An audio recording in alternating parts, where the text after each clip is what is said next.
के वोट होंगे आपको सारा ही। ऐसे समझते मेरे भाइयों से मैं एक बात अलग करना चाहता हूँ। इस कांग्रेस पार्टी ने आज़ादी मिलने के बाद 50 साल तक लगातार एससी के वोट लिए। हमने वोट दिए, चलो कांग्रेस पार्टी दे दो, भी भला करेगी हमारा। 50 साल तक देते रहे वोट, और बाबा साहब भीमराव अंबेडकर जी के नाम से वोट मांगे, और फिर भी हम देते रहे, चलो दे दो भी। मुस्लिमों में वोट दिए, एससी ने थोक में वोट दिए कांग्रेस पार्टी। 50 साल बीतने के बाद आज एससी का आदमी वही गरीबी में खड़ा है। कोई पढ़ के नौकरी लग गया ना, मैं नौकरी लग गया था, नौकरी छोड़ दी अब तो मैं नौकरी लग गया था, नौकरी लग गया वो तो उसकी मेहनत है, वो आरक्षण है, वो बाबा साहब ने लिखा था संविधान में। इसके अलावा बिना नौकरी के एससी के आदमी के दिखा दो विकास के। 2 बीघा जमीन है तो भले ही, बाकी एससी के आदमी को 50 साल में गरीबी गरीबी गरीबी बढ़ती गई। और अंबेडकर जी का नाम लेकर के कांग्रेस के लोग वोट लेते रहे, बाबा साहब भीमराव अंबेडकर। थोड़ा बहुत एससी के लोगों को मिला तो अंबेडकर जी की देन थी, वो संविधान में था, अंबेडकर जी करके गए थे, कांग्रेस ने कुछ नहीं किया आज तक। और एससी के लोगों में जाते समय अंबेडकर जी का नारा लगाने से एससी वाले राजी होते हैं, मैं भी होता हूँ, सारे होते हैं कि अंबेडकर जी के हमारे भगवान है भाई। अब एससी के लोगों को हमें क्या समझाना है, और यहाँ बैठे वो भी याद रखे कि बाबा साहब अंबेडकर जो इतने बड़े विद्वान व्यक्ति थे, जिन्होंने संविधान लिखा, देश के लिए देशभक्ति से काम किया, और सबसे ज्यादा पढ़े लिखे व्यक्ति थे अंबेडकर जी। और अंबेडकर जी का अपमान यदि किसी ने सबसे ज्यादा किया तो वो कांग्रेस पार्टी, ये समझ लो। कैसे किया कांग्रेस पार्टी ने, 2-3 बातें बताऊंगा। 1952 में जब पहले चुनाव हुए लोकसभा के, 1952 के पहले चुनाव में पता नहीं होगा, कुछ भाइयों को कुछ को पता होगा, अंबेडकर जी लोकसभा के चुनाव में खड़े हुए कि मैं लोकसभा का चुनाव लड़ूंगा, लड़के लोकसभा में जाऊंगा तो गरीब के लिए, किसान के लिए कुछ बातें जो संविधान में लिखने से रह गई थी। संविधान में अंबेडकर जी कुछ किसानों के लिए कुछ बातें लिख रहे थे, महिलाओं के लिए, गरीब के लिए लिख रहे थे वो, पर लिखने नहीं दी गई कि नहीं ये बाद में करेंगे, छोड़ो एक बार इसको जल्दी समेटो, वो लागू कर दिया जल्दबाजी में। फिर अंबेडकर जी ने कहा कि मैं जीत कर जाऊंगा और लोकसभा में रखूंगा विधेयक बना करके। कोई भी एमपी लोकसभा में जाकर के निजी विधेयक रख सकता है, कानून बना करके रख सकता है कि ये लागू करो भी, उस पर बहस होती है, वो लागू होता है। चाहे वो पार्टी का आदमी नहीं तो भी माननी पड़ती है। लोकसभा का जो एमपी होता है उसकी बहुत बड़ी ताकत होती है। इसलिए अंबेडकर जी ने कहा कि 1952 के चुनाव में लड़ करके मैं लोकसभा में जाऊंगा, महिलाओं के लिए, गरीब के लिए, किसान के लिए कुछ विधेयक लागू कराऊंगा। ये पता जब नेहरू जी को लगा, पंडित जवाहरलाल नेहरू और कांग्रेस को लोगों को पता लगा कि ये अंबेडकर जीत के लोकसभा में आएगा, ये बड़ा विद्वान आदमी यहाँ के ही काम करा लेगा, तो 1952 के चुनाव में कांग्रेस पार्टी ने सबने मिलकर के, उसमें पार्टीबाजी नहीं थी, आज तो पार्टीबाजी बहुत है मगर जी अनूप सिंह जी भाई साहब, पहले नहीं थी ये पार्टीबाजी।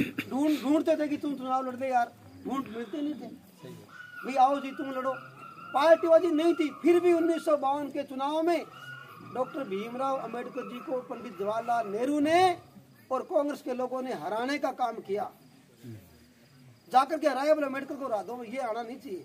गरीब की बात करता है, ये किसान की बात करता है, ये दलित की बात करता है, ये महिलाओं की बात करता है, इसको हराओ यहाँ से। हमको तो मौज करनी है, राज मिला है। नेहरू जी कांग्रेस के लोग कहते थे कि हमको तो मौज करनी है भाई, मुश्किल से राज अंग्रेज दे के गए हैं, या कौन सी जनता का काम करना, मौज करो। पर ये जीत के आ गए थे अम्बेडकर जी, ये आपको मौज नहीं करने देंगे। भंडारा महाराष्ट्र में चुनाव लड़ा था, वहां से वो उनको हरा दिया। अम्बेडकर जी बहुत दुखी हुए। अम्बेडकर जी ने कहा कि भी मेरे क्यों हरा रहे हो, मैं तो, मेरे कोई परिवार नहीं है, मुझे कुछ पैसा कमाना नहीं है, मैं देश का भला करने के लिए लोकसभा में आना चाहता हूँ, मेरा कोई काम नहीं है। लेकिन रोते रह गए, अम्बेडकर जी को हरा दिया। दूसरा चुनाव 1954 में, 2 साल बाद एक उपचुनाव हुआ, बम्बई के एमपी थे वो गुजर गए थे, उपचुनाव हुआ वहां पर। उपचुनाव में अम्बेडकर जी ने फिर हाथ जोड़े कि मैं ये चुनाव जीत के 2 साल 2.5 साल के लिए लोकसभा में बैठना चाहता हूँ और ये गरीबों का भला करना चाहता हूँ। 1954 का लोकसभा का चुनाव कांग्रेस पार्टी ने, पंडित जवाहरलाल नेहरू ने खुद गए और अम्बेडकर को गालियां निकाली। अम्बेडकर जी को 1954 के चुनाव में फिर हराने का काम किया, 2 बार हराया अम्बेडकर जी को। इसलिए एससी के लोगों के भगवान अम्बेडकर जी हैं, जिस कांग्रेस ने 2 बार अम्बेडकर जी को हरा दिया, उसको वोट देने वाला अम्बेडकर का शिष्य नहीं हो सकता। कांग्रेस को वोट देने का मतलब है बाबा साहब का अपमान करना। बाबा साहब अम्बेडकर जी को श्रद्धांजलि देनी है तो एससी के लोगों को कांग्रेस को वोट कभी नहीं देना चाहिए। ये बड़ी बात है, छोटी बात नहीं है। और एक और भारत रत्न की उपाधि इंदिरा जी को, नेहरू जी को, सबको दे दी। महेंद्र जी बताइए, अम्बेडकर जी को नहीं दी। किसको भारत रत्न हम नहीं मानते, कांग्रेस वालों ने 50 साल तक नहीं दी। फिर अटल बिहारी वाजपेयी के समर्थन से, हमारी बीजेपी के समर्थन से, चंद्रशेखर जी थे क्या पैसा प्रधानमंत्री? चंद्रशेखर जी थे प्रधानमंत्री। जनता दल की सरकार बनी, बीजेपी के समर्थन से बनी। तब अटल बिहारी वाजपेयी जी ने कहा कि भारत रत्न का पुरस्कार लेने का यदि पहला अधिकारी है तो डॉक्टर अम्बेडकर है।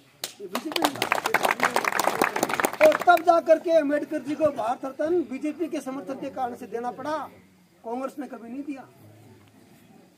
लोकसभा का जो पार्लियामेंट्री हॉल है, लोकसभा में आप कभी गए होंगे, तो गए हैं, उस हॉल में महापुरुषों की फोटो लगती है और कांग्रेस पार्टी ने अम्बेडकर जी की फोटो कभी नहीं लगाई 50 साल तक। ये वाजपेयी जी ने लगवाई प्रधानमंत्री बनने के बाद। और बहुत सारी बातें हैं अम्बेडकर जी की मैं बता सकता हूँ। अम्बेडकर जी, चलो अंतिम बात बताता हूँ मैं। अम्बेडकर जी जब गुजर गए, जब वो उनका सांस निकल गया, निधन हो गया, तो देश में लाखों लोग इकट्ठे हो गए कि अम्बेडकर जी बहुत महान थे, उनका अंतिम संस्कार दिल्ली में करेंगे तो बड़ा स्मारक बनाएंगे। बनाते ना संतों का, बड़े लोगों को। कांग्रेस की सरकार ने कहा कि हम अम्बेडकर का अंतिम संस्कार दिल्ली में नहीं करने देंगे, अनुमति नहीं दी, दिल्ली में नहीं करने देंगे। उस समय की सरकार को पूछो कांग्रेस के लोगों से कि आपने अम्बेडकर जी का अंतिम संस्कार दिल्ली में क्यों नहीं करने दिया। बताओ एससी के लोगों में जाकर के कि हमारे जो अम्बेडकर जी को जो मानते हैं, अम्बेडकर जी का मरने के बाद भी कांग्रेस ने अपमान करने का काम किया और कहा कि ले जाओ मुंबई में। तो लोगों ने कमरे में देखा कि अम्बेडकर जी गुजर गए, कमरे में सामान ढूंढो भाई। तो ढूंढा सामान तो वहाँ उनकी बैग मिली, एक सूटकेस मिली, उसमें किताबें मिली और 4 जोड़ी कपड़े मिले। 1 रुपया भी नहीं मिला, कोई 20-30 रुपए थे खाने वाले। पुलिस के पास अब संपत्ति नहीं है, अभी कहाँ कैसे करेंगे संस्कार, लकड़ी के पैसे नहीं है। तो लोगों ने चंदा इकट्ठा कर लिया कि यही करेंगे। तो कांग्रेस की सरकार को लगा कि लोग यहाँ नहीं करते, इसलिए जहाज में अम्बेडकर जी की बॉडी को रखा और बम्बई भेज दिया और नहर के किनारे पर अंतिम संस्कार सरकार ने करवा दिया। और कांग्रेस के राज में 50 साल तक वहाँ समाधि बनाने का काम भी नहीं किया। ये प्रधानमंत्री नरेंद्र मोदी ने प्रधानमंत्री बनने के बाद बहुत बड़ा स्मारक अम्बेडकर। ये किसने किया? एससी समाज का सम्मान किसने किया? गरीब का सम्मान किसने किया? नरेंद्र भाई मोदी ने किया। इसलिए नरेंद्र भाई मोदी को, बीजेपी को वोट देना हमारा धर्म बनता है जी। हम दूसरे को क्यों वोट देंगे? पंच तीर्थ बनाए। तीर्थ कौन सा होता है? तीर्थ तो बड़ा स्थान होता है ना। मोदी जी ने कहा जहाँ अम्बेडकर जी पढ़े, जहाँ वो दिल्ली में रहे, जहाँ वो इंग्लैंड में पढ़े, जहाँ उनका जन्म हुआ और जहाँ उनका संस्कार हुआ, ऐसे 5 स्थानों का नाम रखा पंच तीर्थ। और एक और बड़ी बात है, इंग्लैंड में जहाँ अम्बेडकर जी रहे थे ना, वो जगह बिक रही थी। पता लगा मोदी जी को, अर्जुन जी ने कहा पहले बार कि साहब वो जगह बिक रही है, नीलाम हो रही है, जहाँ अम्बेडकर जी रहते थे, बड़ा सारा स्थान है वो। मोदी जी को बड़ी चिंता हुई। अच्छा, मोदी जी ने फोन किया इंग्लैंड में, कितने रुपए की जगह है ये? बोल जी 500 करोड़ की ले लो, कि हमारी ले लो, पैसे ले जाओ। वो जगह खरीदी और इंग्लैंड में एक बहुत बड़ा स्मारक भवन बनाया 40 कमरों का। भारत का कोई लड़का इंग्लैंड में जाके रहना चाहे तो उस भवन में फ्री रह सकता है। एससी के व्यक्ति का कोई पढ़ने के लिए जाए, शोध करने के लिए जाए, इंग्लैंड में जाके रह सकता है फ्री। इतना बड़ा भवन बनाया है। ये एससी समाज का, बाबा साहब का यदि सम्मान किसी ने किया है तो भारतीय जनता पार्टी ने किया है। बाकी सब लोगों ने, ये बीएसपी, बहुजन समाज पार्टी, मायावती ने अम्बेडकर जी का नाम लेती थी। एक भी उत्तर प्रदेश में, मैं जाके आता हूँ, एक भी उत्तर प्रदेश में गरीब व्यक्ति का पक्का मकबरा बना के नहीं दिया। एक व्यक्ति का कमरा अम्बेडकर जी के नाम पे मायावती ने, मुलायम सिंह ने, लालू, जो भी है, किसी ने नहीं बनाया। ये नरेंद्र भाई मोदी है, इसने प्रधानमंत्री आवास के नाम पर एक एक पंचायत में 200, 300, 350 तक मकान बना करके चाबी हाथ में दी है। मैं घर में गया था, नायक समाज का मेरा भाई था, नए नए मकान बनते थे। मैंने कहा ये कमरे बन गए आपके, कैसा लगता है आपको, अब कैसा अनुभव हो रहा है? रोने लग गया वो नायक बेचारा रोने लग, गरीब आदमी था, जमीन थी नहीं, मजदूरी करता था।